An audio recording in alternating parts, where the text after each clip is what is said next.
సాధిద్దాం సాధిద్దాం సాధిద్దాం సాధిద్దాం సాధిద్దాం జోహార్ జోహార్ జోహార్ జోహార్ ఆధ్వర్యంలో ఈరోజు రాజకీయ దురంధరుడు అజాత శత్రువు అయినటువంటి అటల్ బిహారీ వాజ్పేయి యొక్క శత జయంతిని పురస్కరించుకొని వారి చిత్రపటానికి పూలమాలలు వేసి ఘనంగా నివాళులర్పించడం జరిగింది.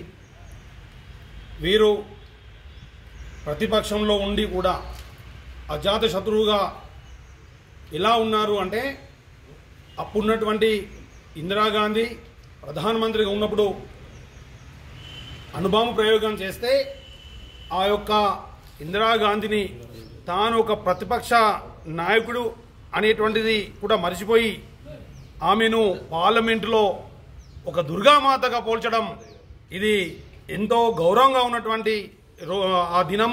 ఎందుకంటే ఈరోజు ప్రతిపక్షాలు చూస్తూ ఉంటే పొద్దులేసినప్పటి నుంచి వ్యక్తిగతంగా విమర్శలే తప్ప ఇంకేమీ లేవు.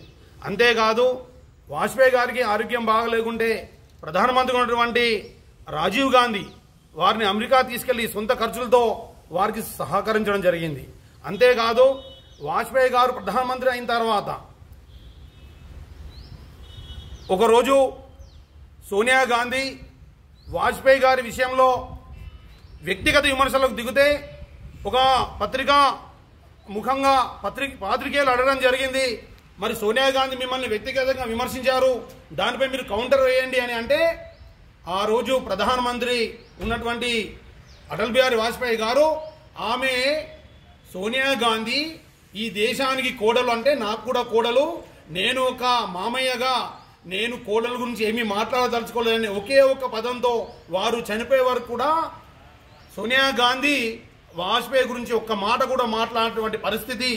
ఇలాంటి ఒక మేధావి అయినటువంటి వాజ్పేయి గారి జయంతిని భారతీయ జనతా పార్టీ సుపరిపాలనా దినోత్సవంగా నిర్వహించుకుంటా ఉంటుంది. కాబట్టి ఈ యొక్క సుపరిపాలన దినోత్సవాన్ని ఆదర్శంగా తీసుకున్నటువంటి మోడీ గారు ఈరోజు ఈ దేశంలో సబ్కా సాత్ సబ్కా వికాస్ అనేటువంటి ఉద్దేశంతో ఈ దేశాన్ని అటల్ బిహారీ కలలుగన్నటువంటి దేశంగా మార్చడానికై, ఒక దృఢమైన శక్తివంతమైన దేశంగా మార్చడానికై వారు ప్రయత్నం చేస్తూ ఉన్నారు.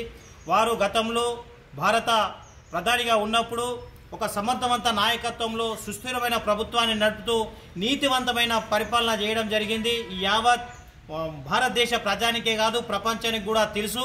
ఎందుకంటే ప్రతి ఒక్క సంక్షేమ ఫలం కానివ్వండి, ప్రతి అభివృద్ధి కార్యక్రమాలు కానివ్వండి, ఈ రోజు పల్లె నుంచి పట్టణం వరకు, రాజధాని ఢిల్లీ వరకు కూడా సామాన్య మానవులకు కూడా సంక్షేమ ఫలాలు అందించాలంటూ ఒక మంచి ప్రణాళిక ప్రకారంగా వారు చేయడం జరిగింది.